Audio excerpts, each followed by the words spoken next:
representative of the United States. Every month, this Security Council convenes a meeting on the Middle East. We have lots of meetings on specific countries and conflicts in this region. But this debate is our opportunity to talk about the Middle East as a whole. This is our opportunity to look at the threats that go beyond one country's borders, the threats that affect not just every country in the Middle East, but all too often, every single one of us. Regrettably, these monthly meetings routinely turn into Israel bashing sessions. That's the way this Security Council has operated for years. It's a formula that is absurdly biased against one country. It's a formula that is painfully narrow in its description of the conflicts in the region. And it's a formula that does nothing to help find solutions. The truth is, these Security Council meetings don't do anyone in the region any favors, least of all the Israelis and the Palestinians. These meetings do nothing to bring the parties closer together. They actually work to push the two sides apart. The United States firmly believes that peace is possible between Israel and the Palestinians, and we are actively working toward that goal.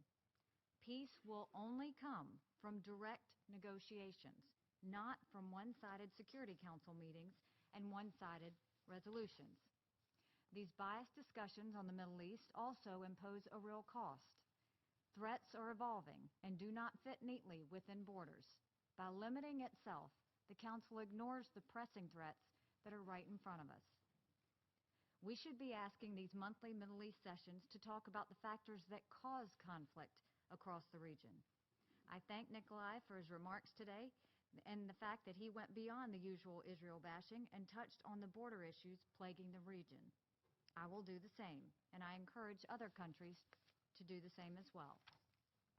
By breaking out of old, familiar, counterproductive patterns, we might actually achieve something valuable. If we are speaking honestly about conflict in the Middle East, we need to start with the chief culprit, Iran and its partner militia, Hizbullah.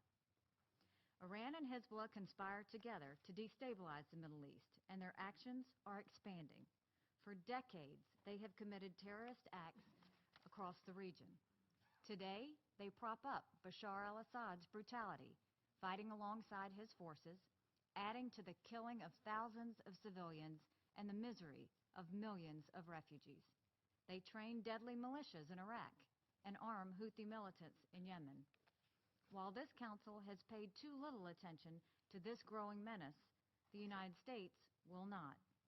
We're going to speak up about Iran and Hezbollah, and we're going to act against their lawlessness.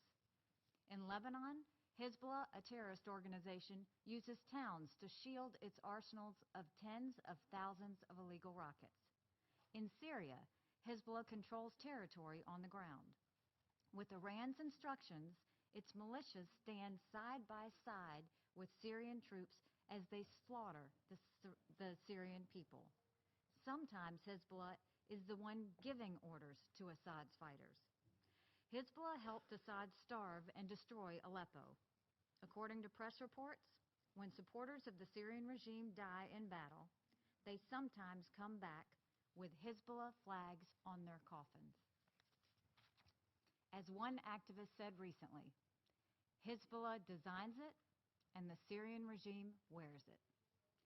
They are reportedly even recruiting Syrian children to join pro-Hizbullah youth groups so they can indoctrinate a new generation in a new country with its toxic ideology.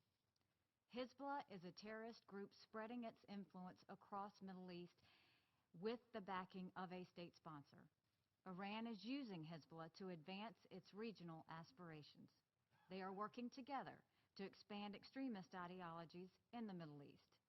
That is a threat that should be dominating our discussion at this Security Council.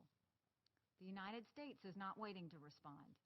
We have imposed targeted sanctions on Iran's Islamic Revolutionary Guard and its Ministry of Intelligence for their support of the Assad regime.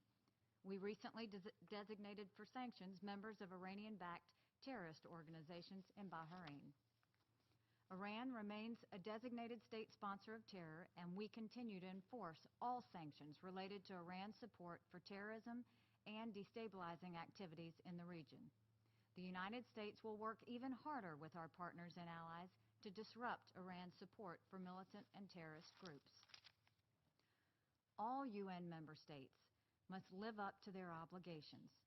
Iran's ballistic missile tests defy Security Council resolutions and further undermine the stability in the region. We call on all states to fully implement Resolution 2231, which bans the transfer of weapons to and from Iran, as well as the arms embargoes against the Houthis in Resolution 2216 and for Lebanon in Resolution 1701.